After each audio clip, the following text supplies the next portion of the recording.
Почитувани началници на генерал-штабовите, почитуван врховен командант на силите на САД за Европа, почитувана министерке, почитуван началник на генерал-штаб, драги пријатели, дами и господа, ми представува особена чест да се обратам на отварањето на 26-та конференција на началници на генерал-штабови на земјите членки и наблюдувачи на САД Јадранската поелба. Дозволете ми на почетокот да го искажам моето задоволство што оваа година председавањето со А5 групацијата го презеде Република Северна Македонија, што представува наше прво председавање како земја членка на НАТО.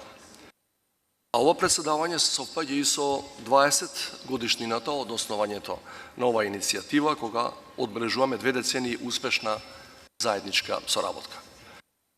Секогаш сакам да го истакнам фактот дека ми е особено драго што лично бев дел од самиот почеток на иницијативата, затоа и моето задоволство е дотолку поголемо, кога гледам дека оваа иницијатива и по 2 децении продолжува да обстојува и да се проширува. Патем кажано, ова покажува и сме стари. Ако се навратиме низ историјата, Јадранската повелба започна како формат на соработка меѓу тогашните членки на Партнерството за мир, Албанија, Македонија и Хрватска во мај 2003 година, со цел да ги координираат своите активности во процесот на интеграција во НАТО, а под покровителство на нашиот стратешки партнер Соединетите Американски држави. Подосна во текот на 2008 година на иницијативата се приклучија и Босна и Херцеговина и Црна Гора, со што во јануари 2009 иницијативата доби нов формат, а проширената А5 со континуирана поддршка од САД додаде многу повеќе во концептот на регионална безбедносна соработка на Западниот Балкан. Од формирањето до денес Јадранската поелба во голем степен ја има исполнето иницијалната цел за која и беше основана, а тоа е промовирање и имплементација на политиката на отворена врата на НАТО, зашто е доказ и тоа што практично 4 од 5 земји членки на иницијативата, Хрватска, Албанија, Црна Гора и Македонија, се веќе членки и на Алијансата.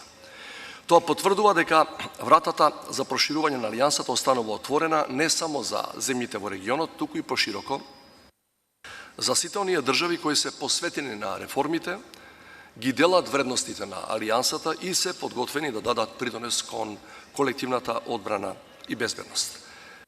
За време на сите изминати години, Северна Македонија како земја иницијатор, без двоумење, се вложи во промовирање на целите на повелбата и ќе продолжи да го прави тоа, со цел на најдобар начин да бидат разбрани и прифатени предностите на партнерството и интеграцијата во НАТО алијансата. Во тој контекст, сакам посебно да го истакнам значењето на севкупната поддршка од страна на Соединетите Американски држави, кои и денеска продолжуваат да ја даваат за евроатлантските аспирации на државите од Западниот Балкан, а во функција на обезбедување на мир и просперитет на целиот регион. Почитувани сведоци сме дека оваа конференција се одржува во време на предизвици без преседан за безбедносната архитектура на Европа, поттикнати од инвазијата на Русија врз Украина.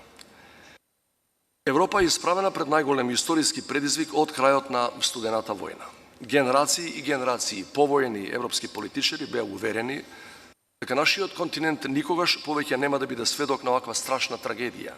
Меѓутоа, руската инвазија против Украина на флагрантен начин ги поништи клучните принципи на меѓународниот правен поредок. Уште на самиот почеток најостро ја осудивме нелегалната инвазија на Русија.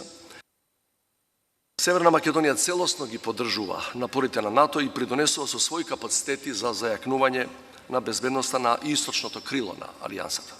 Во моментов сме меѓу првите 5 држави членки на Алијансата, според соодносот меѓу бруто домашниот производ и воената и материјално-техничката помош која ја даваме на Украина во овој критичен период. Точно е дека војната во Украина може да потрае, но ние сме подготвени да продолжиме да помагаме, затоа што сметаме дека одбраната на Украина е одбрана на европскиот и меѓународниот поредок заснован на принципи. Руската инвазија врз Украина како никогаш претходно ја наметна потребата Европската Унија да се фокусира на интеграцијата со земјите од Западниот Балкан, процес кој дополнително ќе ја зајакне стабилноста, безбедноста, демократизацијата на нашиот регион, затоа што НАТО и Европската Унија се двата коридори за предвидлива и просперитетна иднина. За жал, пролонгирањето на евроинтеграциите од различни причини практично на сите западно-балкански држави го разнишува кредибилитетот на Унијата. Бавното темпо на процесот на интеграција во Унијата е една од заканите за демократијата на Балканот. Повеќе истражувања на јавното мислење покажуваат дека опаѓа поддршката за западно ориентираните организации и земји и за прв пат после 3 децении расте поддршката за некои други регионални организации и поинакви модели на управување.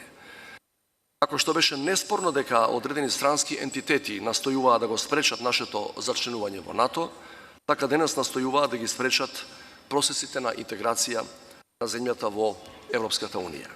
За таа цел се развиваат хибридни стратегии и закани, се изведуваат сајбер напади и се продуцираат лажни вести и дезинформации кои подкопуваат довербата на граѓаните во институциите и во кредибилноста на регионалните организации во кои сме или сакаме да бидеме. Почитувани, стабилноста и просперитетот на регионот се еден од врвните надворешно политички приоритети на Северна Македонија. Со таквите определби за мир и безбедност, диалог, споделена одговорност и активен ангажман го презедовме преседавањето со САД Јадранската повелба оваа година. Преку нашиот проактивен пристап и иницијатива за зајакнување на политичката димензија и релевантност на Јадранската повелба, уште еднаш ја докажуваме нашата улога и придонес за стабилизација и просперитет на регионот. Притоа дозволете уште еднаш да истакнам дека даваме безрезервна поддршка на политиката на отворена врата на НАТО и особено аспирациите на земјите од регионот кои сакаат да пристапат кон алијансата. На крајот дозволете да се заблагодарам за можноста да се обратам на оваа конференција и се разбира да ви посакам успешна работа. Благодарам.